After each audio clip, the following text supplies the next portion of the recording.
Vous écoutez Alger Chaîne 3, le journal. Bonjour Walid.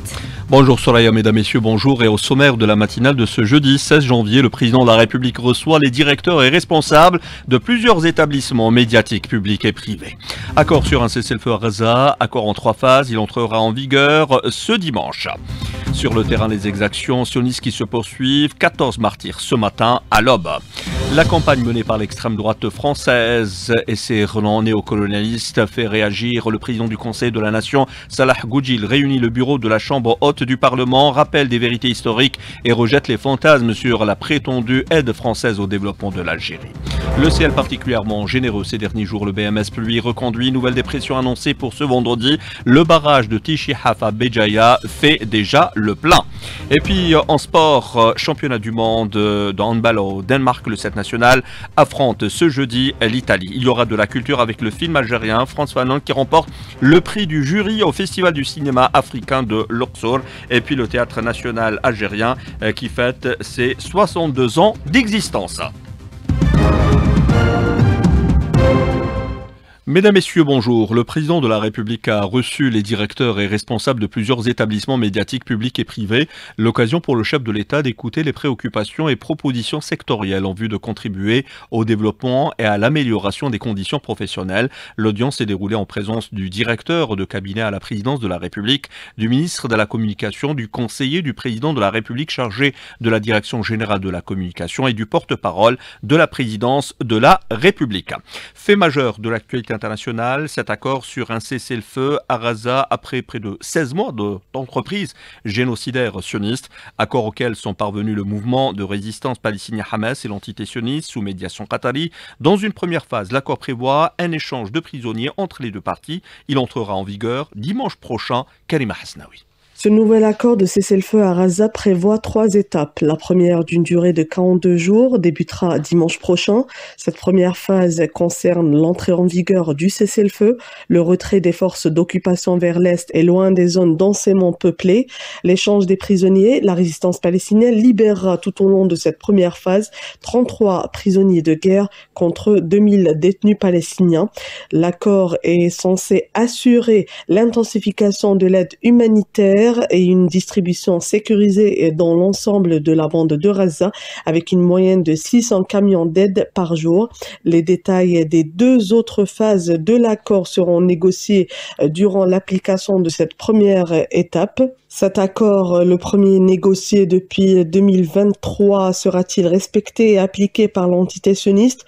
Au moment où on se pose cette question, des bombardements intensifs touchent plusieurs régions au nord de la ville de Gaza. En tout cas, l'Algérie, et depuis le début de l'agression, a toujours défendu la cause juste palestinienne. L'Algérie est pour sa 2e année consécutive en tant que membre non permanent au Conseil de sécurité et assurant pour ce mois de janvier, la présidence du Conseil de l'ONU n'a cessé d'appeler à un cessez-le-feu pour préserver la vie des milliers de Palestiniens survivants à la machine de guerre de l'entité sioniste. L'Algérie, qui avait appelé à des consultations à huis clos des membres du Conseil de sécurité pour ce vendredi. Et c'est le début de soulagement, c'est le souhait de tous pour la population meurtrie de Gaza. Anwar Abou Aïcha, ancien ministre palestinien depuis El Khalil, il intervenait hier soir en direct dans l'édition de 23h. Il répondait à Nabila Houssina. Nous espérons la fin des souffrances très graves, surtout pour les Gazaouis. C'est un bol d'oxygène pour tous ces Palestiniens qui ont tant souffert de faim, de mort. Et nous espérons que c'est le début d'un processus pour aider les Palestiniens à rester debout et à rester en vie. Le secrétaire général de l'ONU, Antonio Guterres, a salué hier l'annonce d'un accord de trêve à Gaza, première étape cruciale, je cite, qui doit impérativement permettre la levée des obstacles à l'aide humanitaire dans le territoire palestinien.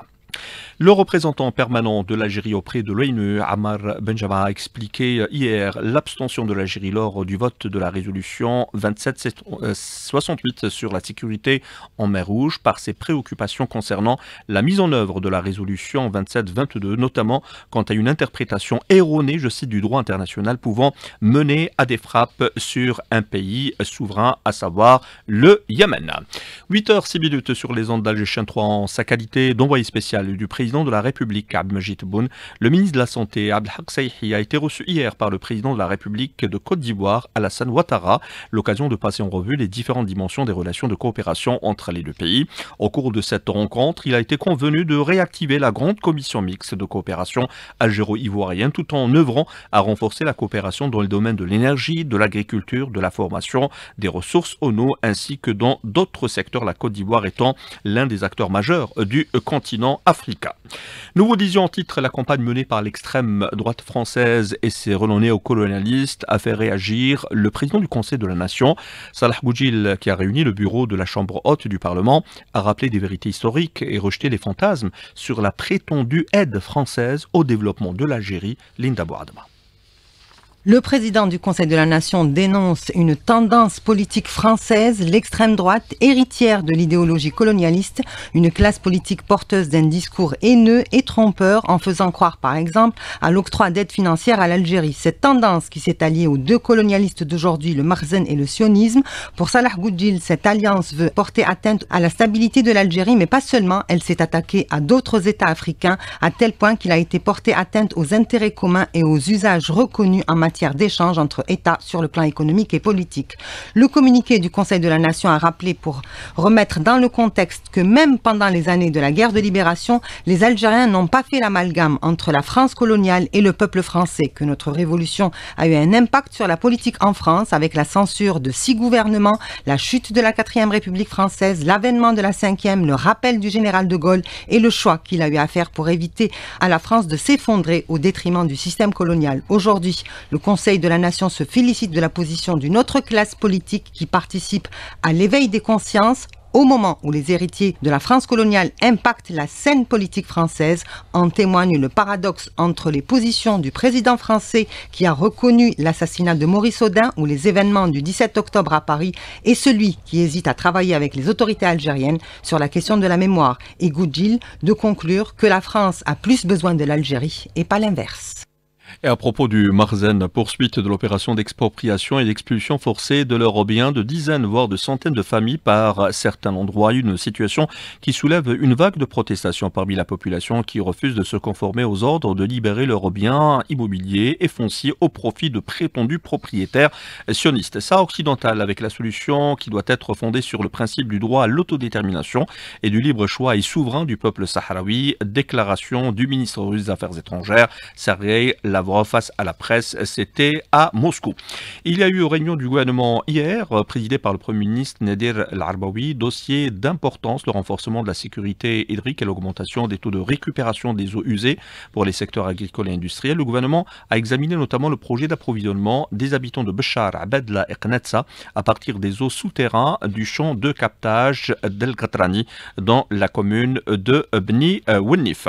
Transition toute faite pour évoquer ce ciel généreux ces derniers jours. Le BMS pluie d'ailleurs reconduit. Nouvelle dépression annoncée pour ce vendredi. Le barrage de Tishihaf, situé dans la circonscription de Bouhamza à 80 km au sud-ouest de Béjaïa, a déjà gagné à la faveur des dernières pluies, enregistré dans cette wilaya un apport de plus d'1 million de mètres cubes durant ces dernières 24 heures. Hiver et grippe saisonnière, on en parle ce matin. Le ministère de la Santé rappelle la nécessité de se faire vacciner. Le point à Oran avec notre correspondant permanent Mohamed Habza Belmadani. Les points de vaccination répartis à travers la wilaya d'Oran au nombre de 110 structures sanitaires comprenant des polycliniques et des salles de soins ont enregistré une forte affluence des citoyens pour recevoir le vaccin antigrippal. Selon le docteur Youssef Boukhari, chef du service de prévention à la direction de la santé et de la population de la wilaya. La wilaya d'Oran a reçu en 2024 46 000 doses de vaccin antigrippal. Cette année, alhamdoulilah, on a atteint les objectifs. On a dépassé les 98% des personnes vaccinées. Pour les personnes âgées et les femmes enceintes, les personnes qui ont une maladie chronique, on a consommé 43 675 doses. Une demande de doses supplémentaires sera effectuée dès l'épuisement du stock global afin de poursuivre la campagne de vaccination jusqu'à le mois de mars prochain. Le docteur Youssef Boukhari a également exhorté les citoyens, en particulier les personnes âgées, les personnes souffrant de maladies chroniques et les femmes enceintes, à se rendre dans les structures